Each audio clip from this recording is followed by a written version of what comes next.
Ted Kaczynski, Jeffrey Dahmer, Frankenstein's monster. All three of these are monsters. Now, if you've been on the internet as long as I have, you've probably heard the phrase, wisdom is knowing, knowledge is knowing Frankenstein is not the monster. Wisdom is knowing Frankenstein is the monster.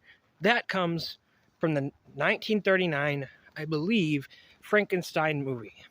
That does not come from the novel. I feel like there's an epidemic of people who don't read but try to trust other people on what has happened in a book. And, well, I feel like people like to talk about this book and they haven't actually read it. And they should, because it's one of my favorite books. Probably my favorite book ever. I love monsters. And you know what? That book gives us a monster. And that book gives us a deadbeat dad. That deadbeat dad creates life in his college dormitory. And then runs from his mistake for the rest of his life. Now that is terrible behavior. But the monster, who I am going to call Adam, as that was Mary Shelley's choice of name for the monster, because, well, it was a whole allegory of playing God. Playing God is stupid. But while it was terrible for him to do and create this being, the being that he created, much like Ted Kaczynski and Jeffrey Dahmer, was responsible for his own actions. My biological father was not involved in my life at all. I don't kill people because of that. I don't kill people at all. Like, where do I start? Okay, so I like to tell people that Frankenstein's monster was the first incel. Now, he actually does have a little bit of a point with his uglifying appearance, but what made him a monster was how he goes around killing people.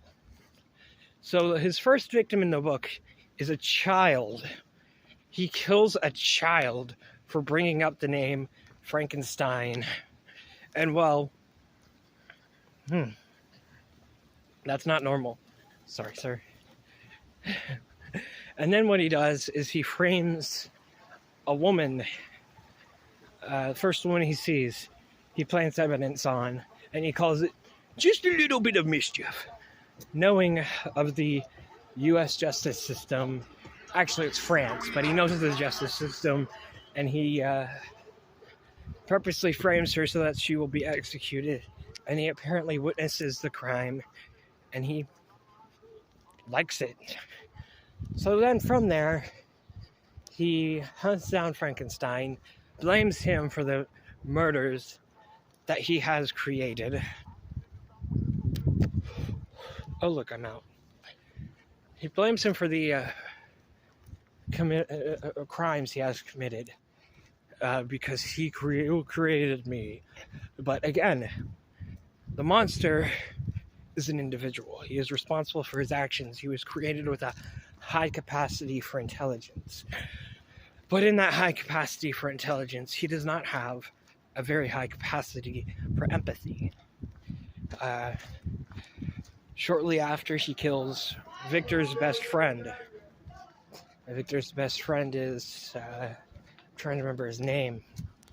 Been a minute since I read it, but it is one of my favorite books. So he kills Victor's best friend. Victor spends a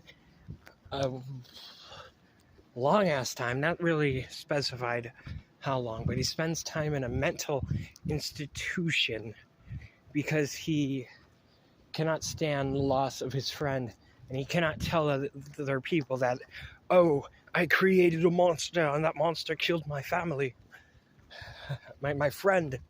I keep saying family because later on, the monster kills Victor's wife. Now, for part of the reason for this was that the monster, again, being an incel, the monster is an incel. So he blames Victor for his terrifying appearance, blames Victor for his actions, and then, from there, He demands Victor make him a wife. So Victor doesn't even finish the project. He sees the monster watching him, and he realizes that this monster, he's been lying to me. He has a capacity for violence. He loves it.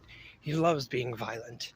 And he decides, no, I will not create a female. I will not let them create more monsters. And he destroys it. This pisses off the monster, who, well, rightfully so, you're going to be pissed for that. But in a sense, I feel he deserves it. Because at this point, he has killed a child, that child's caretaker, and Victor's best friend. So, in response, the monster decides to kill Victor's wife. Now,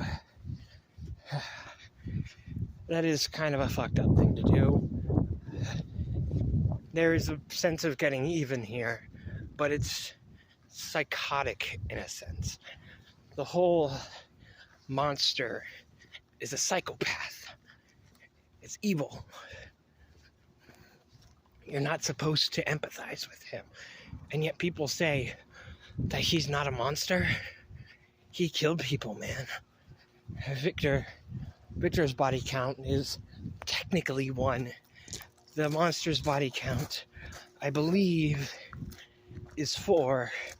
But he might have killed more because he's never honest. And he makes his whole life's goal to destroy his family bloodline, the Frankenstein bloodline.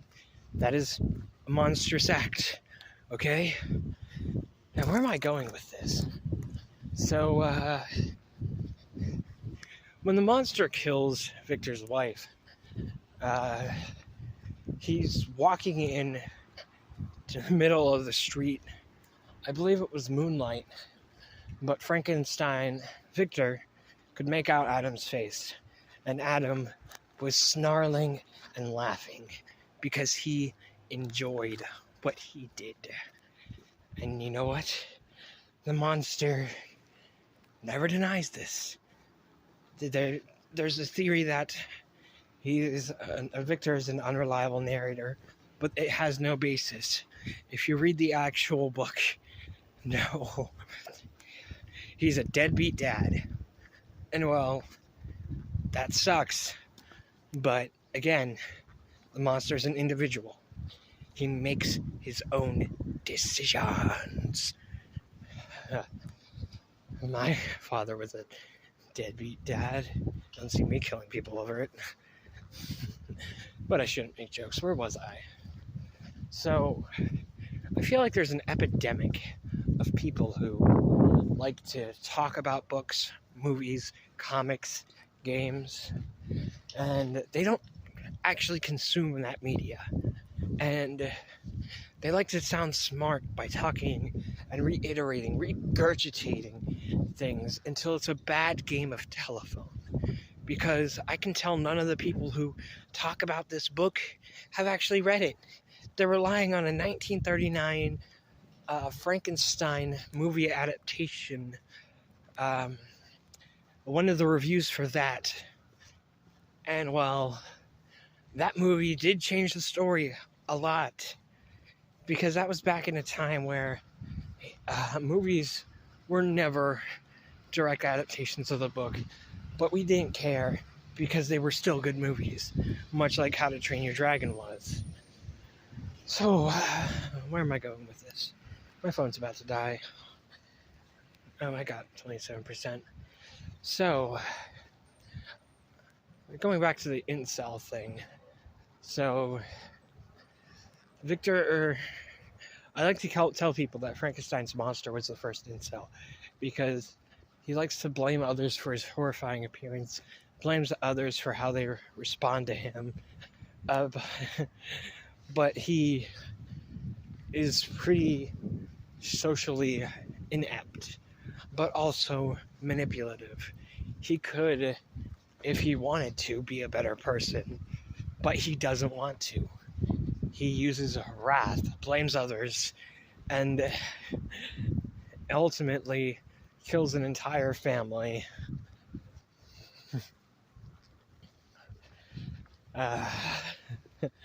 Demands that his father make him a sister so that he has a wife. And then gets angry, pissy, continues his crusade, but he says no. And he absolutely enjoys killing. So this is a new format of video I'm trying. It's pretty much a video essay, but people say you shouldn't do a video essay as an essay. Just talk about what you want to talk about. And I'm trying that. If you want, I can try to elaborate on things, because I have a mental condition where I forget what I am talking about and I change subjects. I tried my best not to do that this time, but if you like this, just let me know. I'll try some more.